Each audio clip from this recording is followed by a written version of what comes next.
Hey everyone, welcome back. Thank you for joining us for our scam alert, how to spot red flags before you pay.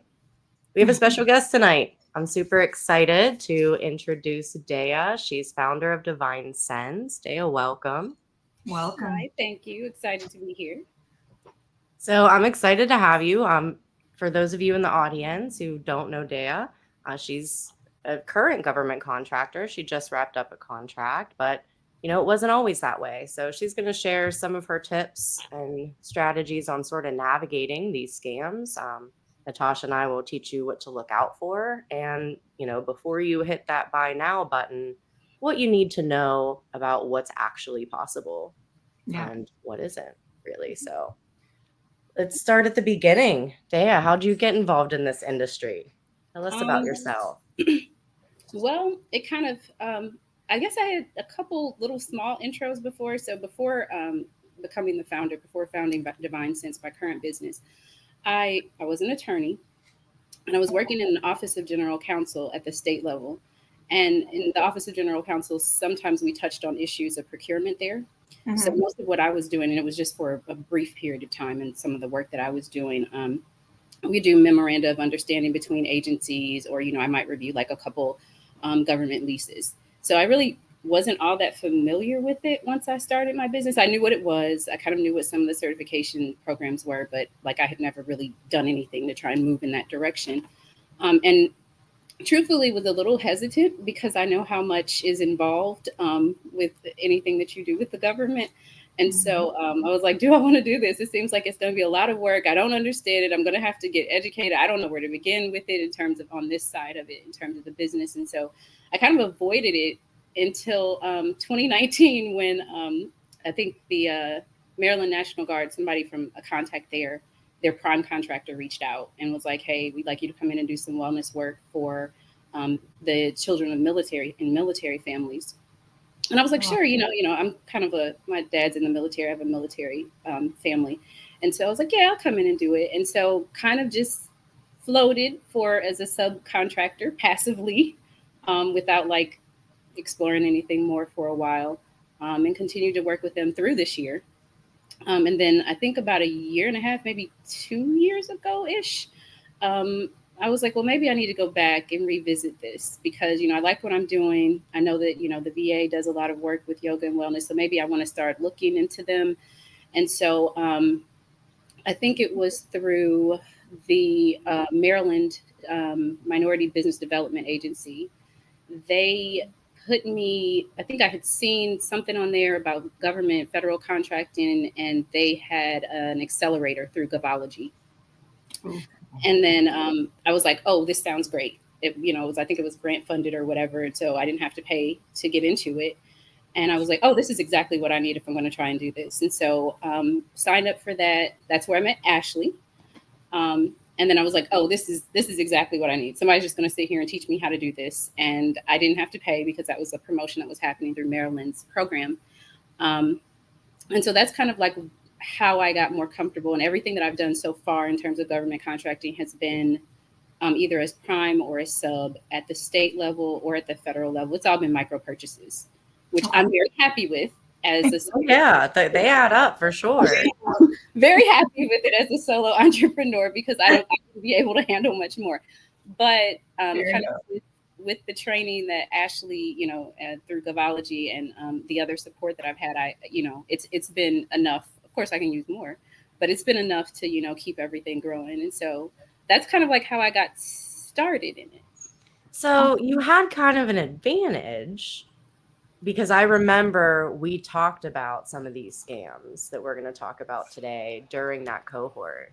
Hmm. And a lot of what we talked about, and a lot of our audience can chime in here, guys. If Mhm. you have been duped or scammed, or you signed up for something that didn't give you the outcome that you thought it was going to be, let us know in the comments, and we're happy to take your questions. So whether you're joining us on Facebook or on YouTube, the comment section works. I can finally see them both, so comment away. Um, but the first thing when you make the decision to get registered in government contracting is that inevitable SAM spam that comes All the time. Yeah. all the time. Like you have to, make sure that your information's not private. You want to update your DSBS profile, but at the same time, you got to kind of take the good with the bad and be able to sift through those emails. What are some of the best practices that you learned over time, Dea, to kind of make sure that you're separating the BS from the legitimate? Yeah. So, I mean, I've gotten the emails, and this has been like, I guess I've had probably a SAM profile for almost 2 years now.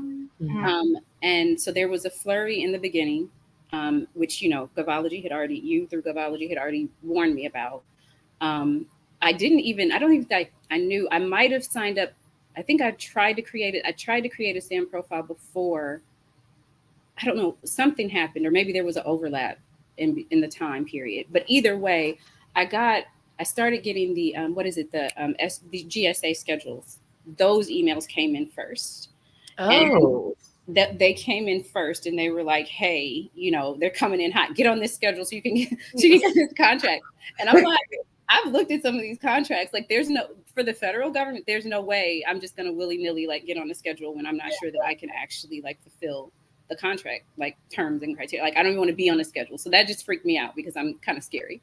So it did, like, I'm just afraid of like committing to something that I can't fulfill. So I'm sure being an attorney, you're also very risk adverse as well. Yeah. So, you're sure that that's not absolutely. And so it was, I got the emails. I get text messages now. I was getting text messages. It was when I initially signed up. I still get them now.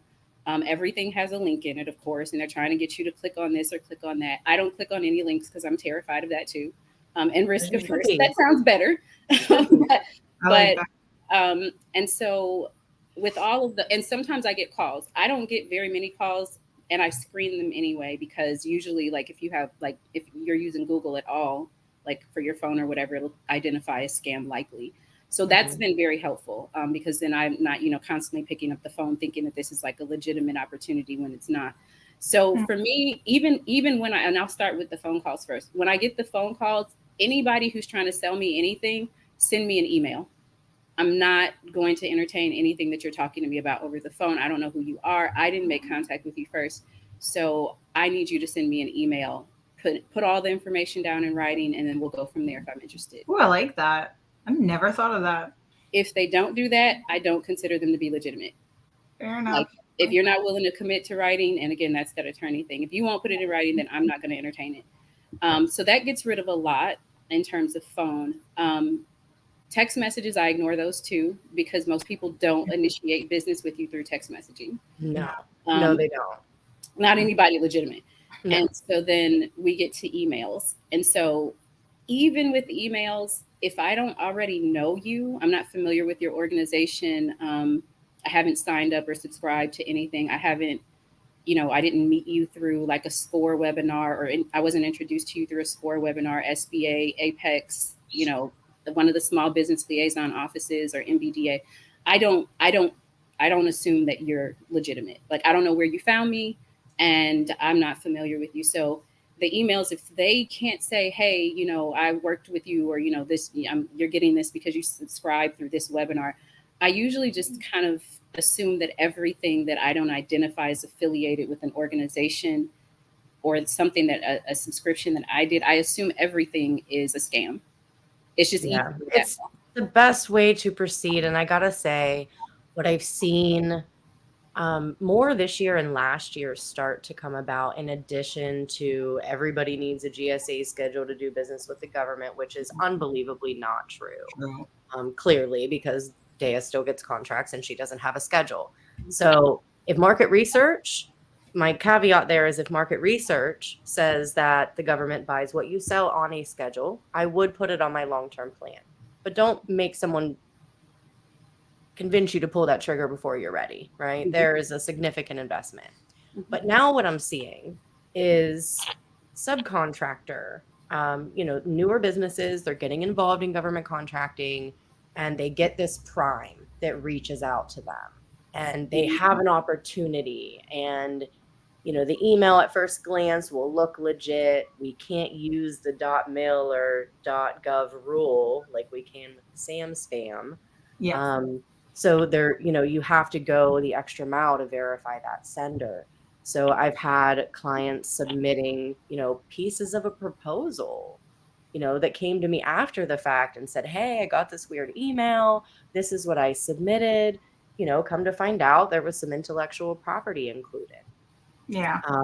That's another area. And if you've paid someone to do your SAM registration in the past, I highly recommend you submit a notarized letter to the Federal Service Desk. We do have a video on our channel for how to do that. It does have to be notarized on your letterhead. And what that will do is it will make sure that you, as the business owner, have rights over your registration and allow you to remove that third party. There have been several instances where SAM registrations have been hijacked by bad actors, and the business owner is left with an inactive SAM and they can't accept their contract because there's no cage code active. So definitely protect yourself in that respect as well when it comes to your profiles.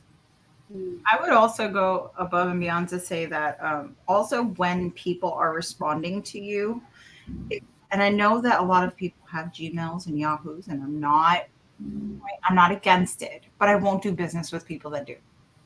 Like if you have a Yahoo and a Gmail, then you're not serious, because it's like $5 to get a company like email, right? It's not a whole lot. So if you're an official company and that wants to do business with me, get a decent email. Because I have seen, I'll use an example of one of my clients, and this is before they became a client, because they would have never done this if they were. They got a purchase agreement, and it was, hey, listen, they never bid on the work, but they got a purchase agreement, and they were eager McBeaver to get started on the work, and it was a big contract. I think it was like $600,000. And in the government, it was send us these computers and send us all these assets. And I saw that. And then they did, and it was overseas, which is like bing, bing, bing, the first alarm, right? But the purchase agreement, like they went above and beyond. They made it look like an actual government purchase order, which they got their hands on one, and they just probably edited in PDF, and they made it to their organization, and they shipped all those computers overseas. Never received payment and never heard from the organization again. They just disappeared into the dust. And they had to eat all that money. They had to eat all the money that they had to pay their vendors for those computers. So that is so unfortunate. You have to be very, very careful and question. I always question. I've also had one where they had GovWin, and they made their payment quarterly, and they had the email of the GovWin pay person, like the actual email of the person. And somewhere in there, they were able to edit the name so that when you saw it, it looked like it came from that person. But if you double clicked on it and tried to forward or respond, it changed the email to like a Gmail. I don't know how they did it, but looked like official. So they reached out to one of our clients and had stated, hey, listen, we're changing our ACH information, and sent out a form with Delta's logo and everything on it, and said, here, this is the information, update your ACH information for your next payment. Now, this is a company that was paying almost over $100,000 in products. So I think they sent over like more than six figures worth of payment in their quarter. That is painful. Yeah, and it's gone. Furthermore, to those Gmail email addresses, I had somebody just the other day arguing with me in one of these groups about how she's won contracts and nobody's ever said anything about her Gmail email. Well, I have to say that Gmail is not secure. There is a reason that CMMC requirements, which is the cybersecurity maturity model, mandate the controls for the Microsoft Business Plan. Yeah. So if you're using a free ESP, you are immediately a high risk in the DoD's mind. Yeah. So if you are trying to play in the big contracts with agencies like the VA and DoD, now keep in mind I say VA because they're protecting veteran healthcare information. So think about HIPAA. You got CFI information too. In 2019, the Department of Veteran Affairs told contractors, look, guys, $12, because that's, I think, what it was back in that back in that time, is just a cost of doing business with the government. They will not even answer they don't even get your Gmail. So if you're marketing and spending these efforts and you've hired for your capability statement and you're hitting the ground running, boots to the ground, you're just spamming a wall because they're not getting it. Yep. So if you're frustrated that they're not responding to you, make sure you're sending from a secure domain. It would really be terrible if you went to submit a source of SOT or an RFI or RFP from your Gmail email and nobody ever got it because the firewall blocked it. Yeah, I would agree. I think it's very common for us to want to make sure that we've checked all our boxes. And sometimes I think the approach of a scammer is the intent is to fear you into action. You don't know what you don't know. So it's always like, oh, your SAM is about to get unregistered. You won't be able to do business. And oh my goodness. Something's wrong with your DSBS profile. Call us now. And it's that fear tactic. So anything in regards to fear, it's like you're terrified. So you just want to easily solve it and give money away. So you have to be very, very conscientious of that. Is it an emotional transaction that you're performing? Maybe take a step back and then come back when you're calmer, look at it and say, is this real? And then come from that perspective. I'm going to come back to that emotional transaction because we're going to talk about the other side of the coin in a moment. But we did get some great advice from a member of our audience that I wanted to make sure to share. So all emails have a friendly name. The scammers put a fake email to fool people. So when you hover over your settings to always show, you can see the real email. Yeah, that's great advice. Thank you so much. Thank you for that. That's also one of the things I do. Whoever, and when you don't have an existing relationship with someone, this happened with one of the recent contracts that I had. The micro purchases, like they found me on one of the vendor databases that I had submitted my information into, and they contacted me. I didn't know if this person was who they said they were. Now it looked like it was legit. I definitely wanted to pursue it. But I don't, like you just mentioned, I don't react emotionally. So I see who the contact's name is. I go and I put it into Google. I'm immediately Googling whoever that person is who contacts me, who I don't know. And then I'm looking to see if they have a LinkedIn profile. Almost everybody has a LinkedIn profile. And yes, there's some issues with LinkedIn too. But if I see that you have a .gov, it's a legit .gov email address. And then I'm also finding you on LinkedIn, and I can see like a work history there. Something is popping up. There's a picture of you. So then with that, I'm kind of like, okay, so there is something going on here. This person looks legitimate. Right. Then I'll reach out. I'm not going to only do any conversation solely through email. We have to have a phone call. We have to have a video chat or something. And then, we move forward from there. And one of the first questions I'm going to ask is, where did you find me?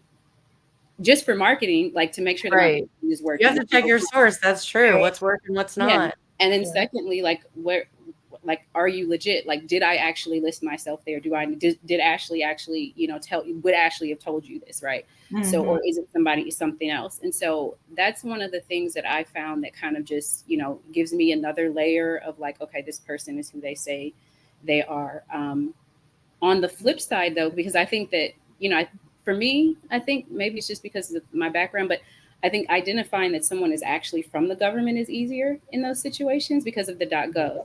Yes, the .gov or .mil. That's right. Yeah, as long as you're looking at the actual, drop down for that email. But on the flip side of it, like when I'm looking for a consultant, like, somebody who because, working with Ashley or whoever, because I need a little bit more help with like proposal writing or something like that, then I ignore all of those. I ignore everything that's a cold call in that way. I don't just randomly contact people who I see have done, a video on YouTube who say that they're doing it. It has to come from like a reputable agency. If SCORE, SBA has hired you, Apex has hired you to come in and do this, I'm more likely to follow up with you and ask you, hey, can we consult together? Because I know that there is some track record, there's some link, somebody knows you who's already in this area. And for me, I think that there's, even before I got to the point where I was like, hey, Ashley, I want to hire you. Before I even got there, I took advantage of a lot of the free resources first because there are so many. And I encourage everyone to do that. Yeah. Because there's, building a business, this is what you're doing. You're building a business for a long-term relationship with the government. So taking that time and utilizing all the free things, MBDA, Apex Accelerator, they're great to help you with the basics. We're smart with your money. I mean, I'm all for investing in your business, but if you can start you're starting small, if you're like a micro business and you're literally just yourself, there's no reason to spend. I think I heard someone spend like $10,000 to $20,000 on a course to learn about government contracting. And I was like, that brings me to the other side of that coin, right?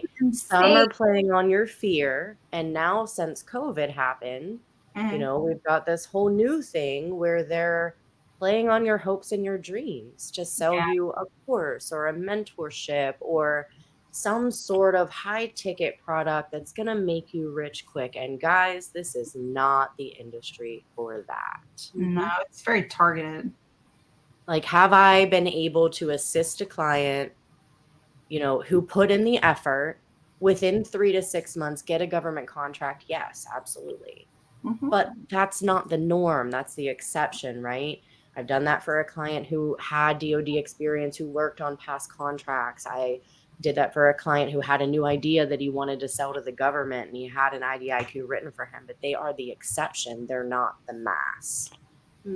Yeah, So, I always think that I think I'll second that, but I think that you can always tell the difference if the person selling you a course or a service or a mentorship is your hype man, but doesn't add any risk. Not everything in this world is so easy. And I think we all know this, right? In the back of our minds, and I've heard a million people tell me this, it just sounded too good to be true. And it's well, then it probably is. Because that's trust your gut there. Right? Absolutely. That's your warning sign. That's this is probably BS. There's more to it than that. Yes, people, of course, they win millions of dollars of contracts. I've seen it all day long, but it's definitely not that easy. And it's not everything that people say it is. I think it's just all of the hype. And let's not talk about any of the realness, so any of the truth behind it. And the actual work that goes behind that it takes. That's true. I mean, just the hours that I spent on the response that I submitted, and I wasn't feeling super great about it. That's 35 hours now that I'm not going to get back that I could have used on something else for a maybe. And you have to be ready to make an investment like that. And that's just the realistic approach to business. Outside, heck with government contracting, we're in business to make money. So, for those of you who are just starting that don't have an established business, get a customer. Learn, how to process that sale. Set up your automations. Are you going to welcome your customer? What's your onboarding process look like? Start working through those things. That way you're ready for the government. And once you have put in the work for the foundation, we'll call it, being able to tell from what you're seeing on social media if something is too good to be true. Let's just say it'll be good practice, right? And you'll be able to trust your gut when you see the actual work that goes into some of these functions. Yeah. I mean, what takes me 35 hours probably would take Natasha a heck of a lot shorter. So I don't know why you hit me up. Because I wanted to suffer through it. I wanted to do it myself. I like pain. And besides, it was just an RFI. When the RFP comes out, I will be calling. I think social media really should be the last resort in terms of trying to obtain education. Unless you've already identified, if I already know that I can go to WOSB, and then that's going to be good. So I can follow Ashley on, YouTube or Natasha. But just randomly like starting there with the YouTube video of how do I start government contract, I think I just don't think that that's the best way to start. I think you have to make sure that it's somebody reputable, who ideally somebody who's already worked on the government side of government contracting. That was one of the things that was really appealing to me about Ashley, was because she had already worked on that side. And it was obvious because she knew everything, as we went through everything. And so I was like, no, she's who I need to start with, because I don't understand what a GSA schedule is. And, when I've done a longer proposal than some of just the micro purchases. I haven't had an opportunity to submit those yet. But even with that, like, I was like, okay, I want somebody else to take another look at this. I'm pretty comfortable writing proposals because of just my background. But at the same time, I've never done it for this purpose.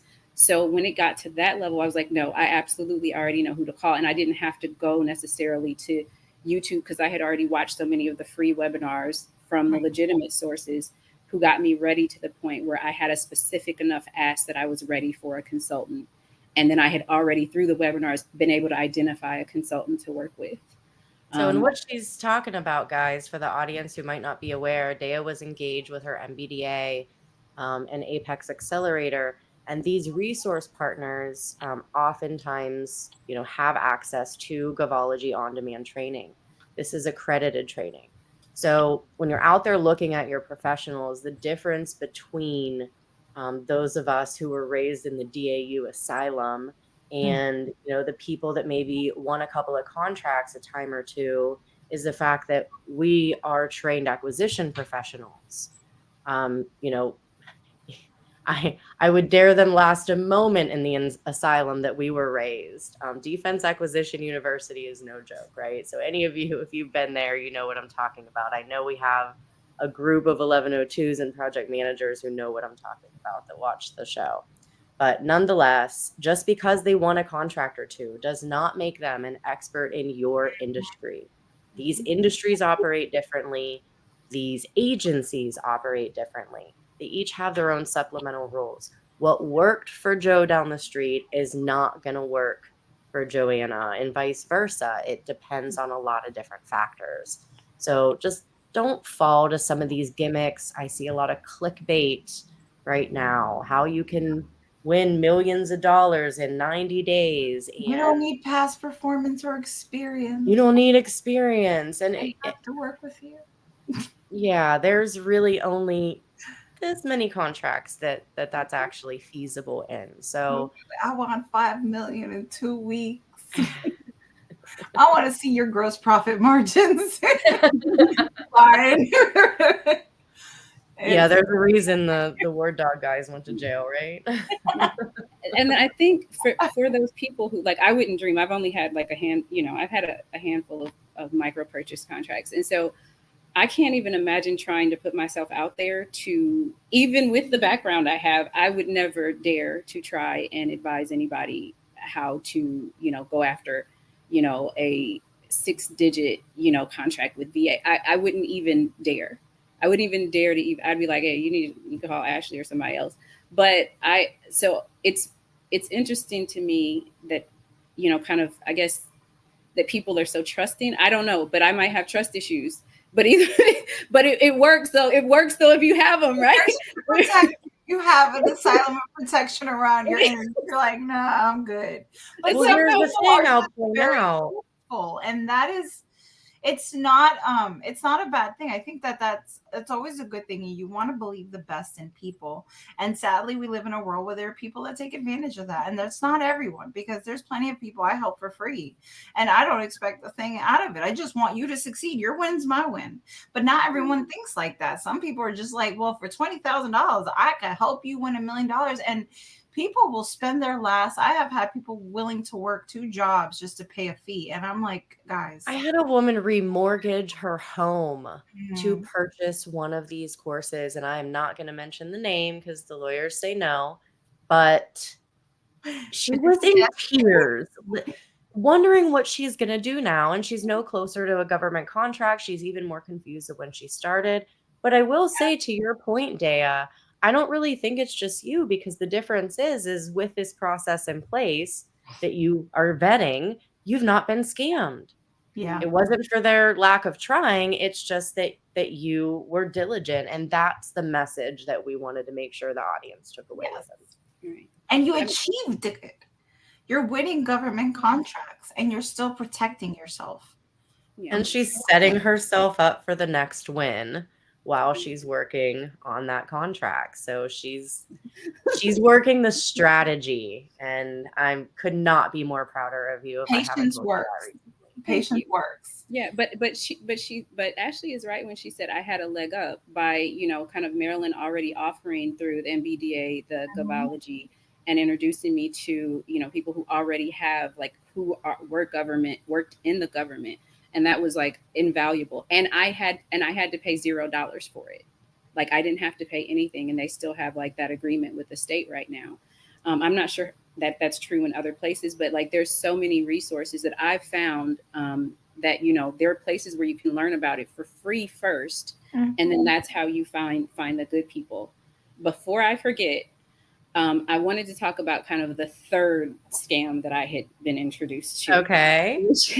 Which is from a prime. So this was at the state level. It wasn't at federal level.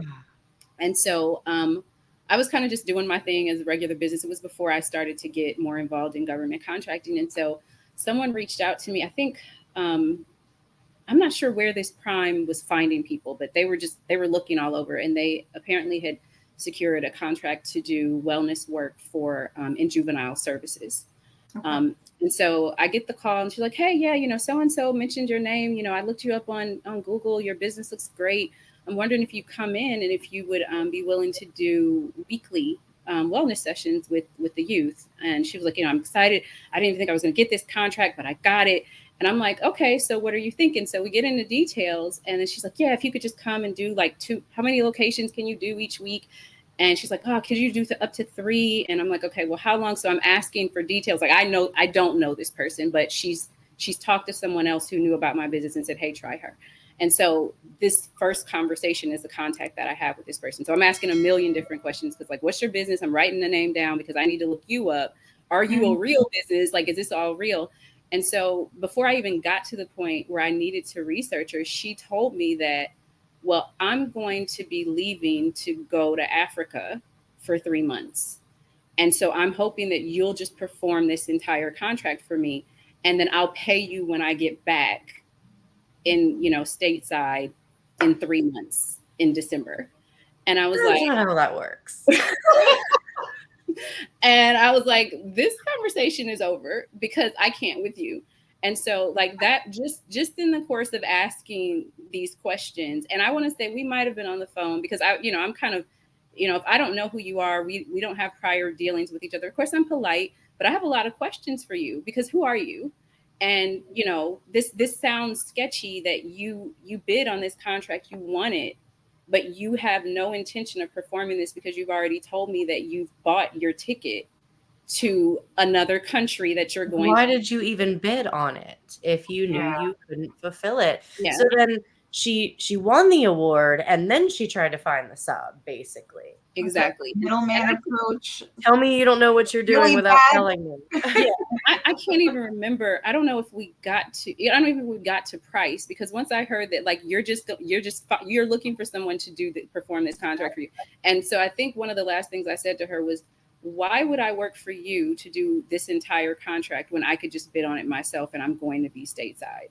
And then I was like, there's nothing else. I'm not going to be able to help you with this. And so that was probably the most bold. She was the most bold encounter that I've had. But I want to say after that, another call came in maybe a couple months later. So I want to say this was probably in the first 2 years or so when I opened my business. Like I got some of these and I was like, I don't even know all the details of this, but this just sounds shady and I don't want to work with you. And how are you going to? And then like one guy, like the second person who called with a similar offer, was telling me that my rates were too high. I'm sorry, but your rate is just too high. It's not my fault that you bid on this. You got this contract and you didn't include me in your services. So no, I'm not doing it for you. So there's that happens. That is okay. That. To second that is a common thing. The middleman approach. everyone is like, oh, you don't have to do the work. You can just sub it out. They sub it out. They don't understand anything about teaming agreements, about having a negotiation or a subcontracting plan, a discussion for payment, nothing, because they don't have any of the business acumen outside of, I can just subcontract someone else to do the work and I'll collect payment. And then it doesn't work out, but they get the award. They still have to perform the work to get payment, right? So then they start looking for a subcontractor. And either before they get the contract, they start reaching out for quotes without really understanding. So they just want you to do all the work, or they do it afterwards, which I've had people reach out to me and they're like, I want this contract, but the subcontractor wants payment. And I was like, yeah, that's how that usually works. And they're like, what do I do? I was like, what? You got to do the work, bro. You got to cut that grass. Like it was a year of, I think they won like $140,000 contract to cut grass. And he was like, I don't know what to do. I don't cut grass. And I was like, it's not that easy. You're still on the hook. The subcontractors, not you are. So they go out and they start calling. I think we've noticed that with janitorial. But janitorial companies just stopped answering the phone. They got a million people calling them and saying, hey, listen, I got a job for you. And you think it's a real job, but it's not. It's them trying to push all the work onto you and make some money off of your labor. And some subcontractors don't like that. They don't like that at all. Yeah, so I'm one of them. And then there's like good old fashioned logic, right? Yeah. So if I won a contract, or if I'm bidding on a contract, I'm gonna look to see what the government paid for, who'd they buy it from last time. So if I see that this certain, we'll call it food supplier, has won this contract for the last 20 years since we've been tracking data, am I going to call US Foods for a quote? Probably not. So if you don't do your homework to some level before you get in a position where either you've signed on the dotted line and don't have a sub, or even you've submitted your price at that point, what happens if you win? It's not going to be the sub whose neck is on the line. That's your CPARS review. Correct.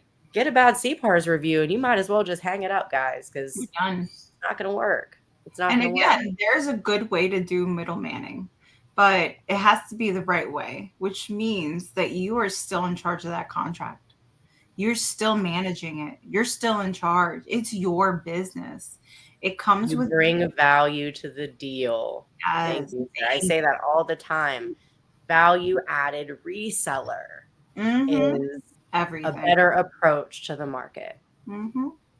I mean, with that said, I mean, I'm not going to accept nonsense, but I am still, like, even right now, like, I've been exploring partnering and like teaming with people. So it, that wasn't enough to turn me off, but it was just, that was kind of a good early, like, pre-government contracting lesson that, these people are going to kind of be after you with unreasonable expectations. And so just, kind of moving more slowly into and setting up, I think, a process and criteria, like Ashley was saying, for deciding when I will accept a teaming agreement, when I will, come in as a subcontractor for someone, so that you're making sure that it makes sense for you and your business. Who said that, Ashley, that like subcontracting is like dating? Was that you? I say that all the time. Yeah, it's you. And I think I reiterate that a lot now. It's like, it is like dating. Like you don't get married for the first date. You don't, Did you want to marry her? No. Like, nah, I'm good. If you're trying to get to a point where you've got a joint venture or mentor protege agreement with a company that's gonna, complement your services well, feed you resources, do trade-offs, like getting to that point, you got to do a couple jobs together. I have clients that come to me all the time, whether it's at Apex or in my own business, and they're like, I'm interested in the mentor protege program. I'm like, okay, do you have a mentor in mind? Well, no. All right. Well, there's a process, right? A sequence. And the mentor is not going to just funnel all their resources to a stranger. So you want to engage with them, do a couple small jobs, make sure you jive together well. Yeah. They could be, one of the primes that are out here trying to eat our small businesses alive. So you don't really know who you're dealing with until you work together. They say that when you're dating, you don't really know each other till you live together. Well, kind of the same thing, different industry. Yeah, it's true. Industry. different industry. But different. It's late. I do have another question for you guys. Yeah. Is it maybe it's technically a scam, but what is this that I'm hearing about, which I have not experienced yet, and I'm hoping I don't, that when you're a subcontractor specifically for federal government, that payment issues with your prime. Oh yeah. What is this something you guys see a lot? And does it ever amount to a scam, for the like a scam on, impacting the subcontractor? That's a good question. And the first place that I see this arise is going to be in the CTA and the contractor teaming agreement, because think about it. Let's say you're in negotiations with a prime, you want to work together on a project, you sign the NDA, you meet about the requirements, work's moving forward. The prime typically is going to slide their agreement template, this boilerplate template that's, the lawyers drew up, that's obviously all in their best interest. And here's where you have to, you just have to be diligent. It's a good idea to, if you have a GovCon attorney, have them review it. This is your opportunity to negotiate terms. And to speak directly to your question, Dea, where I see it the most is when the primes will try to say, oh, payment will be, basically the sub will get paid after the government pays the prime. The prime contractor having the contract should not have bid on a contract where they were codependent on getting paid by the government in order to pay you. That would be the first red line I would do. No, I want paid net 30 or whatever your payment terms are. So keep in mind that the first draft of that CTA that you're going to get is, and a lot of times, a pile of trash. You're going to want to spend the extra time refining it. And if you just sign it and turn it back over, they're also going to look at you a little less seriously too. Yeah, they do. They expect you to have little red lines through that. If you're not going to advocate for yourself, then who's going to? They're going to, got one over on her, Yeah. So be cognizant of that CTA. That was one way. We did have a question. Primes trying to eat small businesses alive. That's one way. The payment issues is the primary way. What are you seeing post-award, Natasha, as far as the primes and payment are concerned? So there is a lot to, like, you have to come up with a subcontracting plan. Your TA agreements really is good just for the whole solicitation portion of it. But once you're awarded, there should be a subcontracting plan where essentially all the agreement that the prime gets in with the contracting officer then trickles down to the subcontractor. So you're both mutually exclusive and agreeing to the same terms. So nobody's better, nobody has a different kind of term. But ultimately, you want to have a conversation about your payment, and it should be net 30, just like the business. Primes do not have the same rights as small businesses, and primes that are large, those are the ones that do it, to kind of go into the large primes eating small businesses. If you go to a large company, they don't have to get paid for net 45, net 60, net 90 sometimes. But as a small business, you need to get paid within net 15 to net 30, and you need to make that work and have those conversations and those negotiations beforehand and not be so eager McBeaver just to win the work, because afterwards I have seen large companies that even have the money and just say, oh no, you don't get paid till we get paid. I'll squeeze you for every penny they can if you let them. Well, that was a real payment term they put in Delta. I was like, no, that's not real. They were like, no, you don't get paid until we get paid. I was like, that's not how business works. But you signed. But you signed. So what can you do about it now, right? Doesn't have a lot of money to fight a large business. So they're hoping that you just kind of eat it. But it happens. That's another one, the legal aspects, right? So we had a guest on fairly recently who won a contract who was protested. And she's a small, and the largest came after her.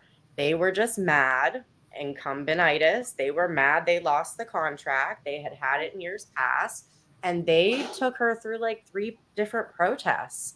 Now she kept the contract and she won, so all is well that ends well, but she had to cough up a lot of legal fees that they didn't anticipate she would be able to do. Yep. So small businesses, when you're out here bidding, mind your P's and Q's. People say, register in SAM. It's easy. It only takes 5 minutes. Here's how you do it. But I watched those videos, the same ones that you saw, and they do not give a legal perspective on the FAR. So let's say you win a contract and the incumbent gets mad. We had a contract protested because the NAICS code wasn't on the SAM registration of the incumbent. We had, or the awardee rather, we had one protested about an incorrect FAR response. And if you're not answering those correctly, that protest could hold up. So I would hate to see you go through all this trouble, not know what you're, answering and responding, and then end up in a situation where now you have to invest in attorney fees to keep the award that you just got, and then come to find out you made a silly mistake on your SAM and lose it.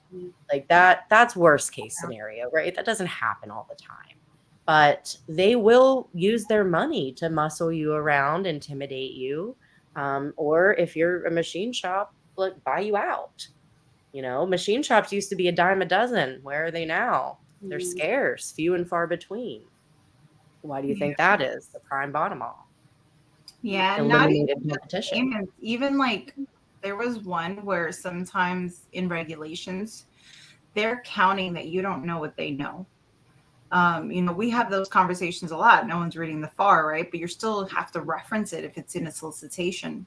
And you have to make sure that you know what you're signing up for. We had a small business sign up with a large prime on a huge, like, $1 billion contract.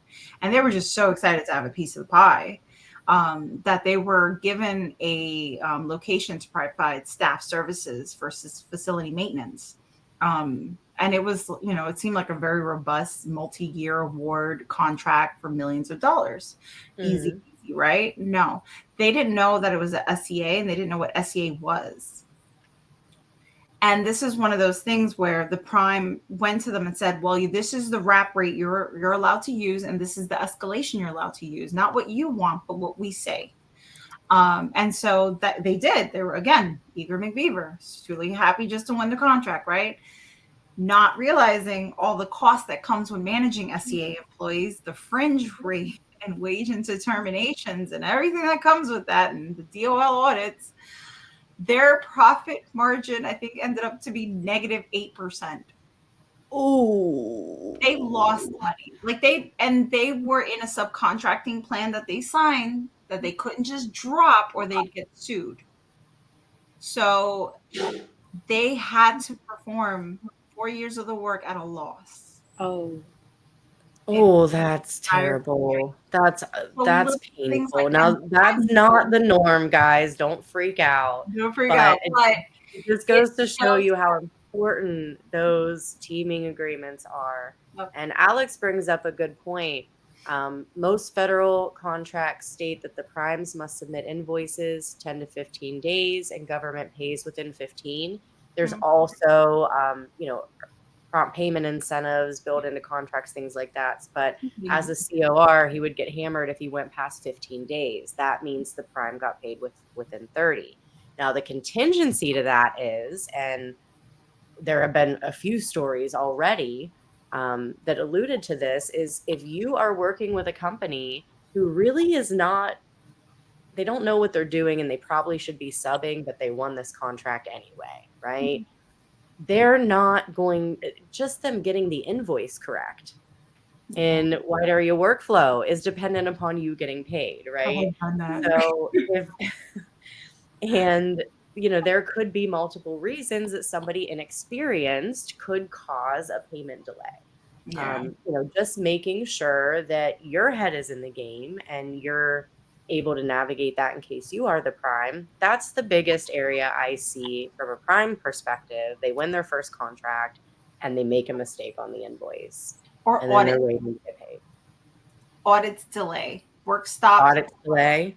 Audits. If they're getting a DCA audit, all payments are stopped until the DCA audit is approved and okay to continue work. So yeah. So what I'm hearing here is that everyone should move more slowly into government contracts. That's what I'm hearing. Yourself. I think yourself with anything. Everything. Yourself. Anything, everything. Like that's it. If and a lot of folks are not, not having the law background, if you've been at this, your head's down, you got your sleeves rolled up for 6-9 months and you're bidding and talking to people and going to networking events, it can feel very daunting. Yeah. So, when that first opportunity comes our way, it's our initial instinct to jump on it. We didn't all, have such a smooth transition. And some of these instincts don't just come naturally to everyone. So as redundant as it might be, while we're not trying to scare you out of government contracting, I hope that you guys can take these tools, implement these, and make sure that just you're aware of the landscape. Because when you're unaware, that's how you get taken. We don't want you all to get taken for your money. We all work hard for our money here. Oh God, yeah. Don't go remortgaging your house for a course. Don't let someone scare you into thinking your SAM is expiring. It can all be fixed, right? Yes. You just have to spend the time and maneuver the red tape. That's all. I mean, I remember when I did finally get on SAM, I was very anxious to get my first one too. And I was so I still felt that, even though I'm risk averse and scared of everything and don't trust anything. Right. So I still had that desire, this could be great. And how do I get set up? But I realized once, going through that first training, I was there's a lot here. Even as an attorney, I was already familiar with what the FAR was before I got into Govology. But going through all of those regulations, and you really do. And because of the protests, it's better for me. For me, it was better for me to go through and read all of that to make sure that everything that when I signed that and said it was, true, that I could make sure that it was. And so, I think there's no replacement for you doing it yourself and learning it yourself the first couple of times, even if it takes longer, even if it may take a year before you get something. But just even if you don't get that award or, you're not getting anything, you're still getting the value of learning as you go. And that way you prevent yourself from being taken and mistakes and simple mistakes that get you, in trouble later. So, yeah. I loved doing that cohort. Can I just say, that was one of my first group coaching experiences was with the Maryland and the Arizona MBDA. So previously I'd always done this one-on-one, but I gotta say, watching everyone's progress, we would teach, they would take the training, then would have a meeting. They overcame their challenges. By the time we met again next week, they had the task completed. Their SAM was active. Their DSBS was done. Their capability statement was done. We were reviewing them.